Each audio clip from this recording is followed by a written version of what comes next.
As we're moving towards the summer and hopefully coming out of lockdown and finding some kind of normality, I've been reflecting on this past year, what's been good, what's been not so good, what have I learnt? And one of the things that I've realised is that I have adapted and changed and introduced into my life some different spiritual rhythms, just to ensure that I didn't lose my way, I didn't lose track, and I kept my eyes focused on God.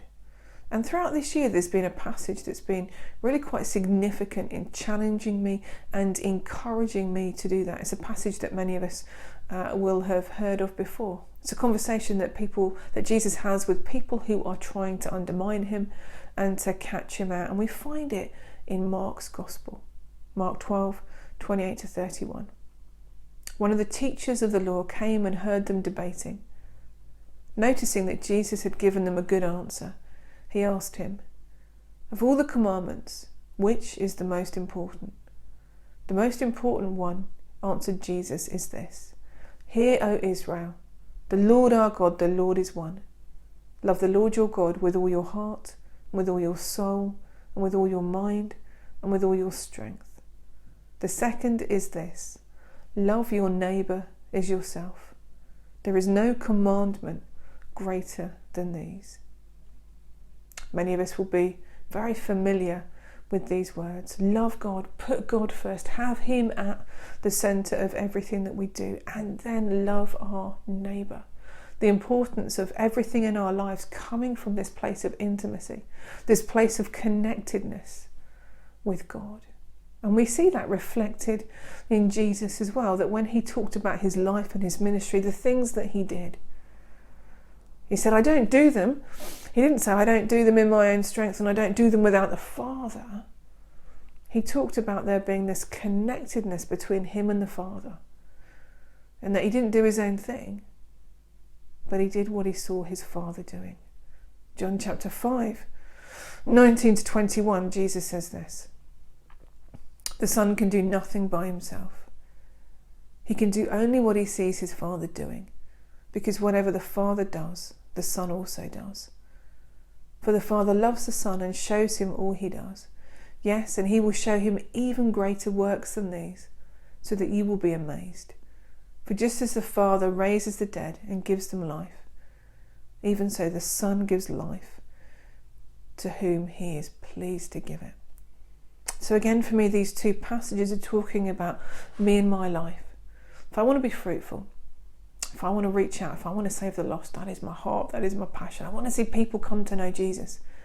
If I want to make a difference with my life, to leave a legacy, to leave a mark on this world and to say, I have done what God has called me to do, then these passages are so important for me that I need to firstly focus my life, connect my life to God, and then seek him, and then do what it is that he is doing, and not go about doing things in my own strength and running wildly and going after this and that, but saying, okay, God, I'm here.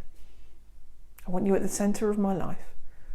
Reveal to me what you're doing, and I want to partner with you in that. And one of the things that I've been doing to help me do that is adding in extra slots, extra rhythms, extra times in my day when I focus on God. Before, I used to just wake up in the morning and read my Bible and spend time with God, and that would be great, and then I'd go off into the day. But one of the things that I've recognised is that as I go off into the day, it's so easy to forget about God, so easy to do things in our own strength. And so I thought, okay, I need to have other times and other reminders during the day when I can focus on God, I can receive from him and reposition myself before him.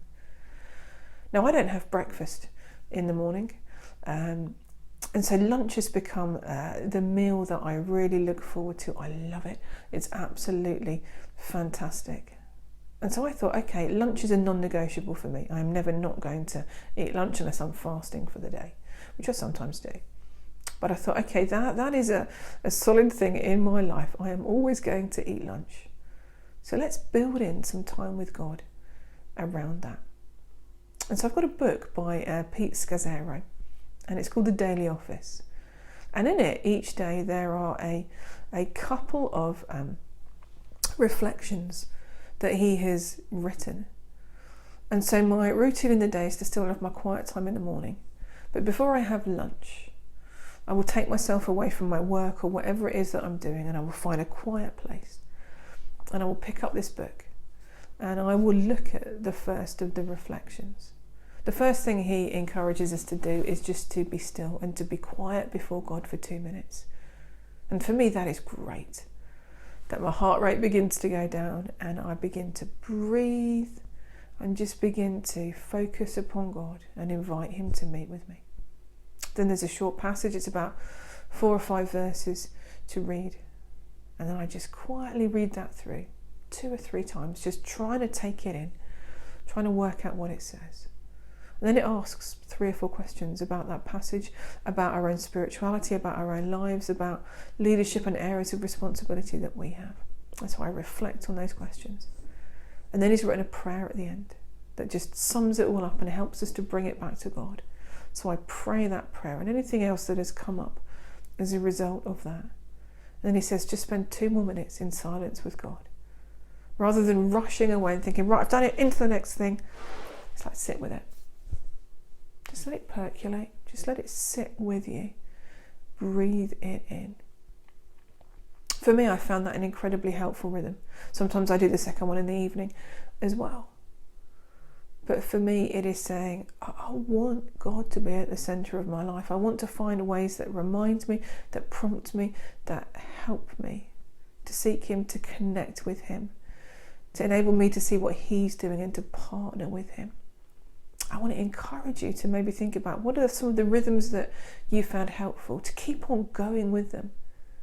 Or if you don't have so many rhythms, think about what other rhythms can I bring into my life that help me to keep God at the centre, that help me to keep centred and focused on Him, that He may strengthen me throughout the day, that He may equip and empower me, that I may be and do all that He wants me to do today.